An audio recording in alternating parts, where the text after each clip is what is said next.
Veterans, what kept you going during your darkest moment? A letter from an 8-year-old girl I'd never met who wrote to me because her dad told her that soldiers far from home needed to know someone cared. I was 3 months into my deployment in Afghanistan when everything fell apart. My wife left me taking our kids. My best friend from basic training died in an IED explosion. I was drinking myself to sleep every night and had started thinking about not waking up. That's when mail call brought me a pink envelope addressed in crayon. No return address, just to a soldier in Afghanistan, written in careful 8-year-old handwriting. Inside was a drawing of a stick figure soldier standing next to an American flag with a message that changed my life. Dear soldier, my daddy says you are very brave and far from home. I wanted you to know that I think about you every night before bed. My daddy was a soldier too, and he says it gets lonely. So I drew you this picture so you wouldn't feel alone. Your friend, Emma, age 8. I stared at that letter for an hour. This little girl had never met me, didn't know my name, but somehow understood exactly what I needed to hear. I wrote her back that same night, told her about the mountains in Afghanistan, the friends I'd made, and how her letter made me smile for the first time in weeks.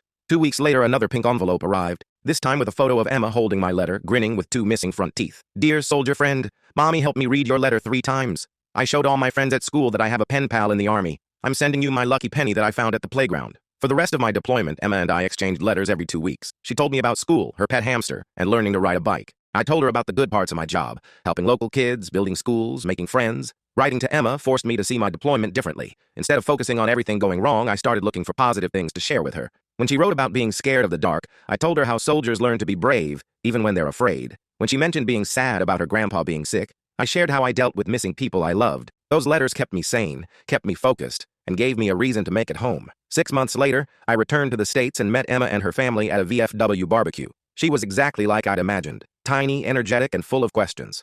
You're my soldier friend, she said, hugging my legs. I knew you'd come home safe because you had my lucky penny. Emma's now 16 and still writes to me occasionally. She doesn't know that her childhood letters saved my life. Sometimes hope comes from the most unexpected places.